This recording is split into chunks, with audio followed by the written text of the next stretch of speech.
For a more immersive experience, I recommend using headphones. Opening the front door to my apartment, I was hit by a sickeningly sweet scent. Right at that moment, a loud, shrill laugh echoed from the kitchen. I winced in frustration. My wife's friend had shown up after all, just like she said she would. She had been traveling across Japan for an entire month, returned literally this morning, and rushed straight to her best friend to spill the stories, as if it couldn't have been done over the phone. Hey, how was work? My wife, Sarah, said as she waddled into the hallway with that distinct pregnancy gait. She was supporting her heavy belly with her right hand. Only 2 months left until our son was due. We'd already picked a name, James, after my grandfather. Hey, I said, leaning down to plant a kiss on her plump, rosy cheek. Everything's great on my end. How about you? I looked pointedly toward the kitchen and wrinkled my nose. That was the source of the nauseating perfume. Sarah's friend, Chloe, seemed to pour it on herself by the gallon. I couldn't stand her. She'd been terrorizing me since high school, and it had dragged on all the way through graduation. I warned you Chloe was coming over. Sarah said reproachfully. We haven't spoken for 6 weeks. We missed each other. I had hoped she'd be gone by the time I got back. Damn it, I should have stayed late at work, I grumbled to myself, placing my shoes across from a pair of massive platform heels.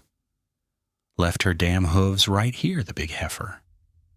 Straightening up, I forced a sugary sweet smile onto my face because that snake Chloe was crawling out into the hallway, wearing a dress that was far too short. Hello, Alexi Poo. She purred, giving me a playful little wave. How are things? For some reason, Chloe was the only one who called me by that nickname, one she'd given me years ago. Yeah, hi, I replied distractedly, edging my way toward the bathroom. I had to hold my breath just to avoid inhaling the toxic fumes coming off my wife's friend. Where are you running off to? Chloe asked snidely. Don't you want to hear about Japan? It's an incredible country. I went to Tokyo Disneyland, the Imperial Palace Gardens, the Aokigahara Forest. It was so interesting.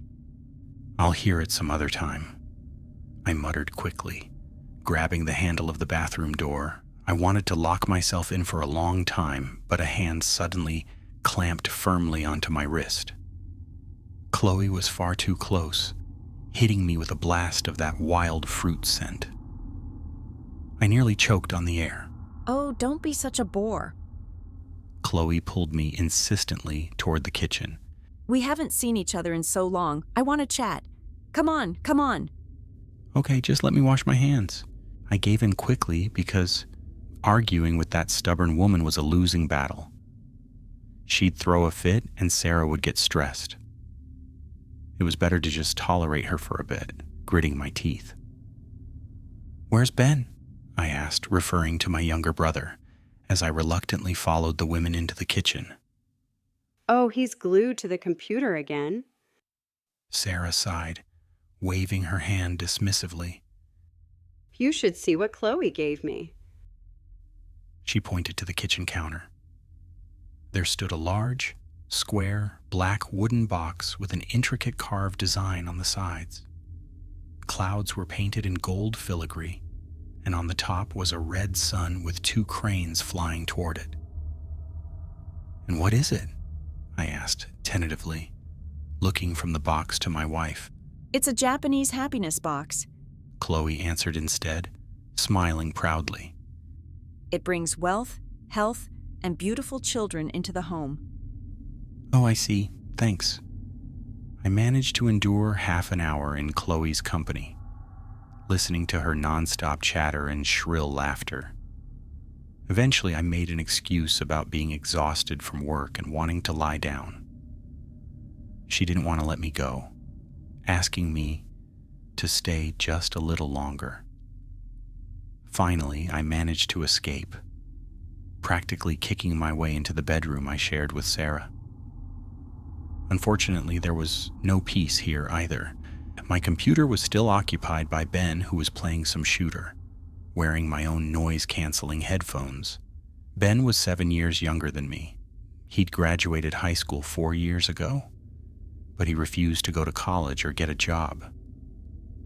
One day, our parents lost their patience. They had a massive blowout, and Ben stormed out of the house. He asked Sarah and me if he could stay for a little while until he found a job and a place of his own. Of course, I agreed. I couldn't just throw my brother out on the street. Our apartment was big enough for everyone. But Ben's little while had stretched into a full year, a very difficult year. Sarah loved my brother about as much as I loved her friend. They fought almost every day because wherever Ben went, he left a trail of trash behind him. And that infuriated my clean freak wife. With Sarah's long-awaited pregnancy, the arguments had only gotten worse. I tried to stay neutral because I didn't want to fight with my wife, but I didn't want to lose the bond with my brother either. But with the baby on the way, I had to drop hints to Ben more and more often that it was time for him to move out. "You're still wasting your life?" I said, pulling the headphones off my brother's head.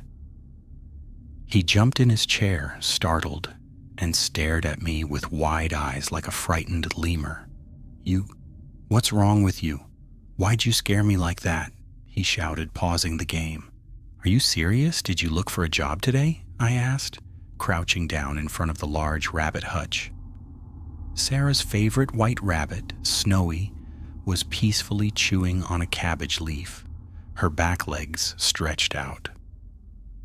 Ben, for some reason, hated that rabbit and kept threatening to turn her into a stew when no one was home. "I'll find a job. Why are you starting this again?"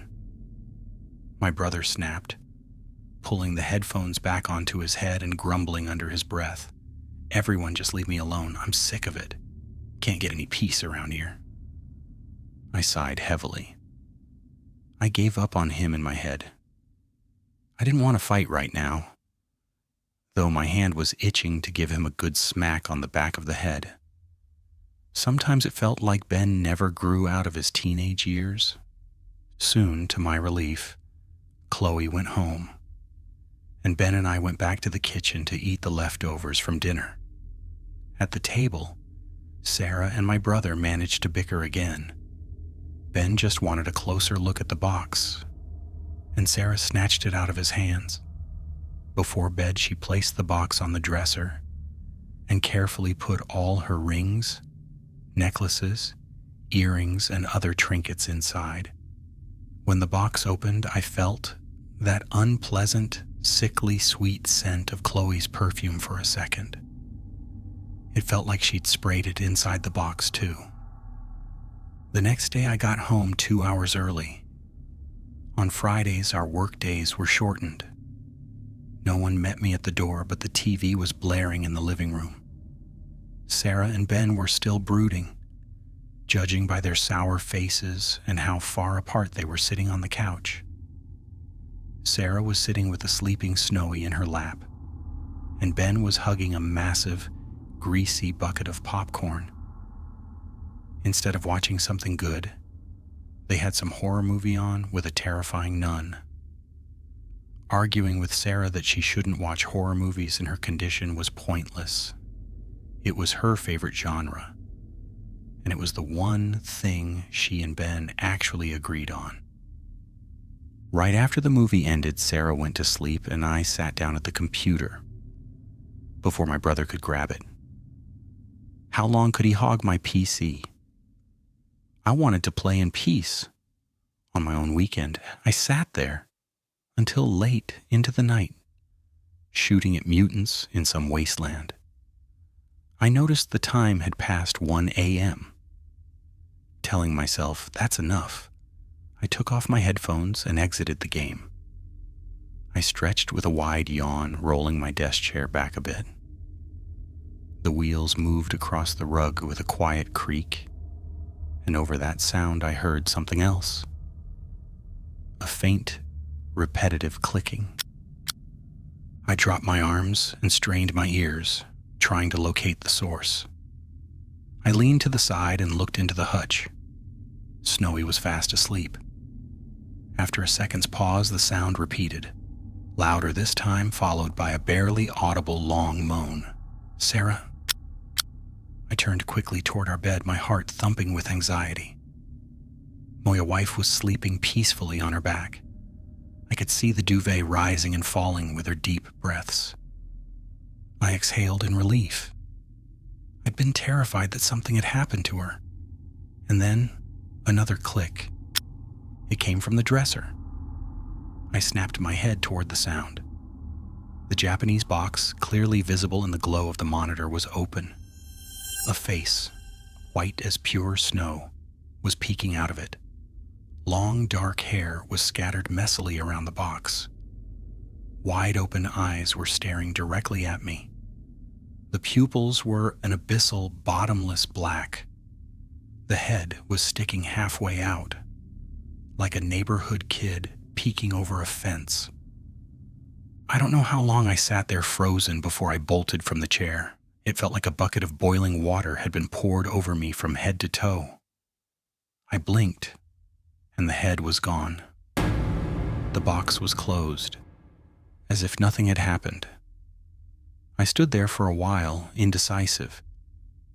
I was terrified to go near the box, but I wanted to convince myself that I'd just imagined it. Sleep deprivation can cause visual hallucinations after all, because in reality, no one could have fit inside that box. It was only 8 by 8 inches. Finally, pulling a utility knife from the desk drawer, I edged toward the dresser. The box was sitting exactly where Sarah had put it. I spent over a minute staring at the designs on it, biting my lip nervously. Then, I slowly reached out and tapped the lid twice with my finger. God, I'm acting like an idiot. Of course there's no one in there. But I was so scared. Taking a deep breath, I flipped the lid back in one quick motion. Inside lay my wife's jewelry, untouched. I let out a quiet laugh at my own stupid fear. I must have imagined it. It was those damn horror movies.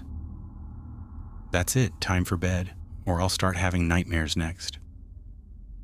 On Saturday morning, I was jolted awake by a piercing scream from my wife. I sat up abruptly, looking around the room. Sunlight was filtering through the gap in the curtains. The clock on the wall said 9 a.m. What's going on? Alex. I flinched at the sound of Sarah's sobbing voice.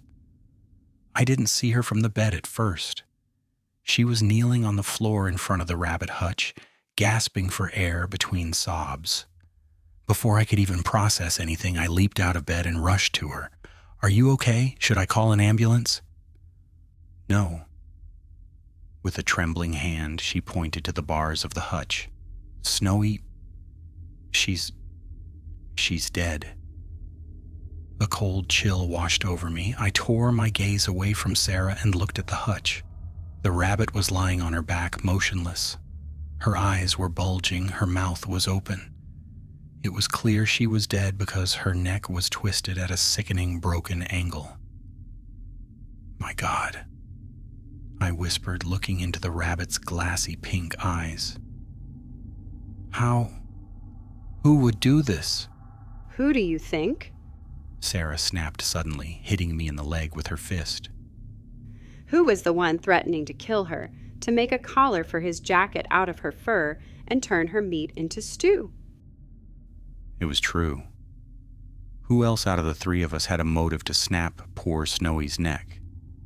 But for Ben, my younger brother, who I thought I knew inside and out, to go through with the cold-blooded killing of a pet? I guess I didn't know him as well as I thought. "Why are you guys screaming so early in the morning?" Right on cue, Ben opened the door without knocking. He was standing there in just his boxers, his hair a mess from sleep, with pillow marks on his face and bits of the sheets stuck to him.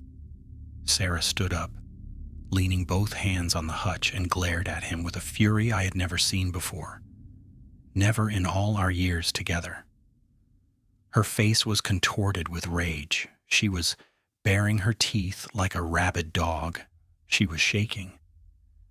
Ben glanced at her indifferently, then looked at the rabbit's body and made a fatal mistake. He chuckled.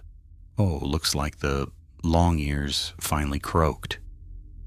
Screaming with rage, Sarah lunged at Ben, clearly intending to claw his eyes out. I managed to catch her and hold her back. I was more worried about my wife than that idiot. Her face was already bright red. Her blood pressure must have been through the roof. Struggling unsuccessfully to break free from my grip, Sarah screamed at the frozen Ben, swearing at him and accusing him of murdering her favorite rabbit. "Are you guys crazy?" he yelled, finally snapping out of it. "I didn't even touch her, but honestly, good riddance. I've wanted to snap her head off for a long time." That was the final straw. "That's enough," I roared at my brother, and he jumped. I rarely ever raised my voice. I pointed toward the front door. "Get out of here. I don't want to see you in my house ever again." "Fine, go to hell," Ben screamed back. "You and your fat cow of a wife. I hate you both." While I was calming down my sobbing, hysterical wife, I could hear my brother running around his room, hurriedly getting dressed and cursing us both. I should have found the strength to kick him out a long time ago. It never would have come to this. Ben ran out of the apartment, slamming the door so hard the windows rattled, shouting one last insult at us as he left. I spent nearly an hour giving Sarah sedatives. I offered to call an ambulance several times, but she refused. Once she finally fell asleep, I carefully took the rabbit's body out of the hutch and placed it in a shoebox. I took it down to the river and buried it deep in a small grave so the stray dogs wouldn't dig it up. The rest of the day was spent in a state of mourning. I barely managed to convince Sarah to eat, insisting it was for the baby. The next day I took my shell-shocked wife for a walk in the park, then to a movie to see a kid's cartoon. She needed a distraction. She needed to recover. I couldn't let her grief affect James. That evening I called my boss, explained the situation, and took a few days off. Leaving Sarah alone in her state was too risky. In the middle of the night, my eyes snapped open. I stared blankly at the ceiling, having no idea what had woken me. I tilted my head and looked at Sarah. She was sleeping peacefully on her side, her hands tucked under her cheek. I instinctively looked at the hutch and then remembered with a pang of guilt that it was empty now. I should have taken it apart during the day so we wouldn't have to look at it. From the left side of the room, where the dresser was, I heard 3 distinct clicks. A wave of ice-cold dread washed over me from the top of my head down. I recognized those sounds. I'd heard them before. Slowly, I shifted my gaze from the hutch to the dresser. Even though the room was dark, I could clearly see that the damn box was open. With a sound like dry, rustling leaves, thin black strands began to crawl out of it. No, they weren't strands. They were long black hairs. They spilled around the box, hanging off the dresser. Behind them emerged a stark white, high forehead and 2 insane, massive eyes. They scanned the bedroom quickly and locked onto me. The clicking started again, and the head continued to emerge from the box. A thin, upturned nose appeared, then dark, pursed lips. A thin neck followed with the sound of snapping bones. The head lolled to the side, the mouth opened slightly, letting out a stifled gasp and that same clicking sound. Long, spindly fingers reached out of the box, touched the pale chin, and gripped the edge of the wood. With my heart hammering at a frantic pace, I watched as something crawled out of that Japanese box. I was drenched in sweat. Internally, I was screaming in hysterics, my eyes bulging, but I couldn't move. Not a single muscle in my body would obey the command from my brain. Get up now. A prisoner of my own fear, I was forced to watch as a hideous woman entered our room, impossibly emerging from that small box. Leaning her white, bony hands on the dresser, she twisted her head with a sickening crunch. Her hair fell in messy tangles over a gray, filthy nightgown. In one sudden lunge, she vaulted out of the box, hitting the floor with a heavy thud. I inhaled sharply and held my breath. Where was she? Was she on the floor, or had she vanished? I heard a quiet rustling. Something was crawling on the carpet. White female fingers, almost glowing in the dark, gripped the foot of the bed. Then that terrifying face appeared with its black, gaping mouth. The woman's head was twitching with the sound of grinding cervical vertebrae. Wheezing and clicking, the monster crawled onto the bed. Her arms splayed out at unnatural angles. I could feel the mattress dipping under her weight. I felt her heavy palm land on my leg, pinning it down. The cold dread turned into a suffocating heat. It felt like I was burning from the inside out from the sheer horror of it, but I couldn't even manage a whimper. Her face stopped right at my chest. Her head turned toward Sarah with a bone-deep crunch. A loud buzz from the intercom snapped me out of the paralysis. Gasping for air, I sat up abruptly. There was no hideous woman on the bed. There was no one in the room at all, and the box was tightly closed. Woken by the intercom, Sarah groaned and shifted under the covers. Someone buzzed a second time, insistently. So, it was just a nightmare? It felt so real, but of course it couldn't have been real. It was that thing. Sleep paralysis. Yeah, that had to be it. There was no other explanation. Who the hell is that? Sarah grumbled, sitting up. Alex, can you check? Yeah, okay. Wiping the sweat from my forehead, I stumbled into the hallway. After that nightmare, I was even afraid to look through the peephole. But it was just my brother, dead drunk. How had he even made it home in that state? I couldn't just leave him in the hall. I didn't want the neighbors to see. I opened the door and Ben literally fell into my arms. Grabbing him under the armpits, I dragged my beloved brother to his room. He still had enough energy to mumble something. Sarah came into the hallway to watch the scene. Fortunately, she didn't say anything, she just shook her head. After dumping him on the couch, I went back to bed, but not before taking a heavy dose of sedatives. I was still shaking from the nightmare. Thanks to the meds, I slept until noon. Sarah had already made breakfast and had managed to fight with Ben twice. He wouldn't say anything about his 2-day bender, and when she asked him why he killed Snowy, he just snarled that he didn't do it. The bastard didn't even have the courage to admit what he'd done. He was completely dead to me now. Listen up, I started, going back into his room after breakfast. Ben gave me a sour, sidelong look from the computer desk. I'm giving you 1 week to find a new place. We're done with your behavior. Killing Snowy was the last straw. He tried to argue, but I shut him down hard. The free ride is over, Ben. Welcome to the real world. I don't care if you find an apartment in a week or not. I promise you, I will throw you out myself. Do you understand me? I didn't hear his answer. He just growled something through his teeth. If he thought I was joking or that I'd go soft after the week was up, he was dead wrong. I had made up my mind to get my arrogant brother out of the house.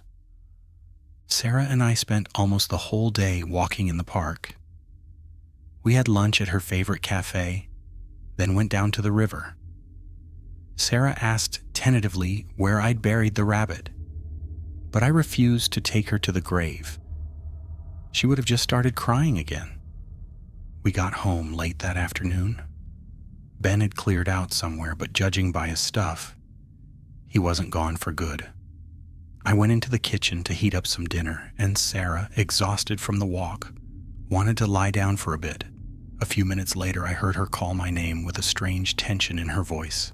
"Alex, what is this?"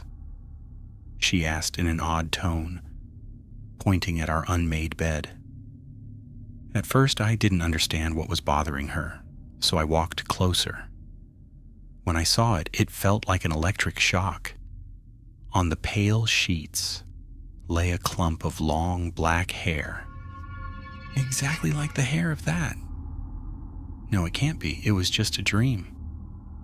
What is the meaning of this? Sarah picked up the tangled hair with 2 fingers, looking disgusted. While we're out of the house, this jerk is bringing girls over and messing around in our bed. Alex, this is the final straw. I shook my head in disapproval. Yeah, it was a perfectly logical explanation, and it was exactly the kind of thing Ben would do. He must have sensed the confrontation coming and didn't show up. He didn't answer his phone. He just sent a short text saying he was at a friend's place and was staying the night. Honestly, Sarah and I were fine with that. I changed the sheets, and Sarah demanded that I throw the old ones away. As I was stuffing the crumpled sheets into a trash bag, I glanced at that cursed box. I really don't like that thing. It smells weird. Maybe I should just take it to the dumpster? Alex. Sarah put her hands on her hips, annoyed. I know you can't stand Chloe, but that was a gift. It's expensive, it's imported. You can't just throw it away. Fine, honey. Don't get worked up. I'll try to get over it. I woke up in the middle of the night again. Before I was even fully conscious, I heard my wife whimpering. I opened my eyes and blinked rapidly, trying to figure out what was happening. First, I saw Sarah. She was lying on her back, tossing her head from side to side in her sleep. Her hair was matted to her sweaty forehead. I blinked again and propped myself up. Sitting on Sarah's legs was a pale woman in a filthy nightgown. Her hair was draped over her face, barely revealing insane eyes and a twisted mouth. Her hands, with splayed fingers, were resting on Sarah's belly, stroking it. And then they suddenly sank deeper, right through the duvet, up to the wrists. The monster's mouth opened wide and the room filled with a raspy wheeze. Immediately after, Sarah let out a blood-curdling scream and her eyes flew open. The paralysis vanished instantly. I leaped out of bed, throwing the duvet to the floor. The terrifying woman was gone, and the only thing left was the sound of the box lid slamming shut. My wife's nightgown was intact. No holes, no damage. But the new sheets between Sarah's legs were soaked in blood. The ambulance arrived quickly and took us both. The paramedics and then the doctor told us everything would be okay. Yes, it was premature labor, and yes, Sarah had a placental abruption that hadn't been diagnosed for some reason, but the baby was well developed and viable. Shortly after Sarah was taken into surgery, both our parents arrived at the hospital. All 4 of them were comforting me, saying everything would be fine, that babies were born at this stage all the time. They said today I was going to be a father. I wasn't. James didn't make it. He suffocated. The doctors couldn't revive him. I don't know how long. I sat in the waiting room, numbed by the news. I vaguely heard that Sarah was in critical condition and had lost a lot of blood. Someone told me I should go home and sleep, that they wouldn't let me into the ICU to see her anyway. How could I leave her? Time became a blur. I didn't know if hours or days were passing. At some point, our parents finally led me outside, put me in a car, and drove me home to the apartment Sarah and I shared. I only came to my senses for a moment when I stepped through the door. Ben gave me a somber hug and said some words of support. I didn't remember them. My father left eventually, but my mother stayed for a while, feeding Ben and me something, I don't know what. It felt like I'd fallen asleep in the hospital waiting room and was now walking through a permanent fog. I didn't want to do anything. I just sat in the living room in front of the TV, staring blankly at the screen. Ben would come in often and ask if I needed anything. Of course I did. I needed to wake up and for Sarah and James to be okay. A sharp sound pulled me out of the haze. It took me a second to realize I'd dropped the remote on the floor. The living room was dark. Some movie was playing on the TV. I fumbled for my phone on the couch and checked the screen. It was 1:30 a.m. My mouth was bone dry, and as much as I didn't want to move, I needed to go to the kitchen for some water. I stood up heavily, my legs feeling like lead, as if I'd aged decades in the last few days. I shuffled down the hallway in my slippers. The door to our bedroom was ajar, and I could see the glow of the computer monitor through the crack. Ben, as usual. I heard some strange sounds coming from the room. Was he playing without headphones? I grabbed the doorknob and pushed the door open. Ben was lying on his back, his arms splayed out, his eyes staring wide at the ceiling. His mouth was stretched open to its limit, his tongue lolling to the side. Sitting on my brother's chest was a pale creature with black hair. Her fingers were clamped tightly around his throat. The head of the woman who had crawled out of the cursed box snapped back with a crunch, her hair sliding away from her face, and her gaze locked onto me.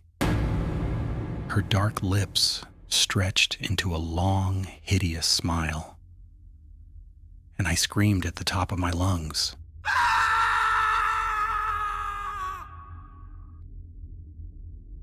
After that, the fog returned. I don't remember calling the police or the ambulance. I don't remember when they arrived.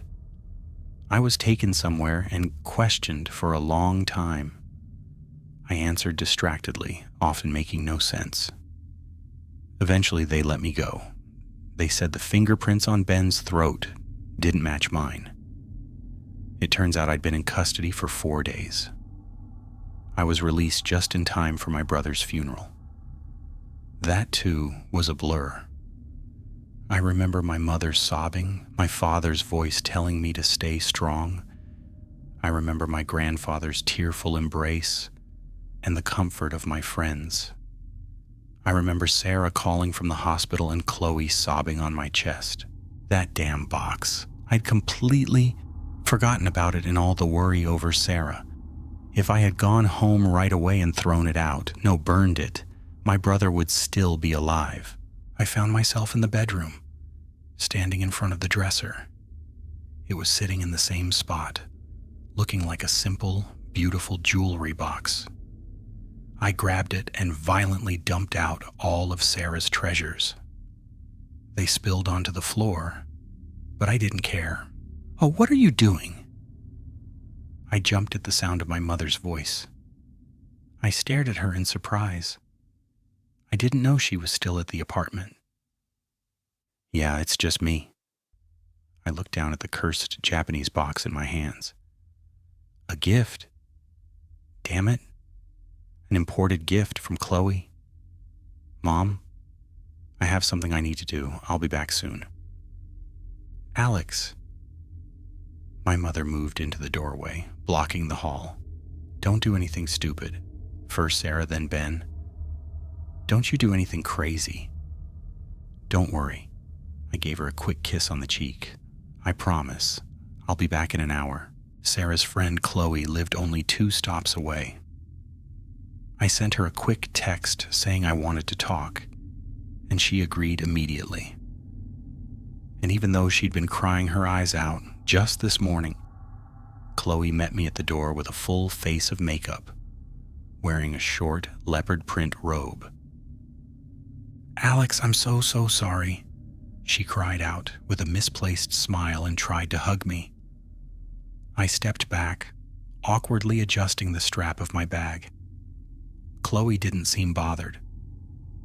"Come in, I have some bourbon, you need to relax." "Thanks, I won't be long." I went into the living room and sat on the couch, glancing at the bottle on the table. Chloe sat down next to me, crossing her legs so that her robe slid up. "Listen, I have a weird question for you. Where did you get that box? You know, the one with the cranes that you gave Sarah?" Chloe's face changed instantly. Her eyes darted around in a panic. She licked her lips, shifted her position, and grabbed my hand, starting to speak in a fast, frantic whisper. I did it for you. I took that box from the cursed forest. Only for you. I've loved you since 1st grade. I loved you from the very first moment. And you chose that cow, Sarah. She's not right for you. She tried to trap you with that pregnancy, but it's okay. It didn't work. And I'm so sorry, Alex. Your brother wasn't supposed to die. That was an accident. It's just, she didn't understand who was in your way. She was supposed to get rid of Sarah and the baby." My hand moved on its own. My fist slammed into Chloe's jaw. Her teeth clicked together loudly. She slumped to the floor, unconscious. I stood up, stepped over her, and went into the bedroom, unzipping my bag. I knelt down by her wide bed and, reaching under it, shoved the Japanese box deep against the wall. You smiled as the lid clicked open slightly, followed by that familiar clicking sound. "Sweet dreams, Chloe."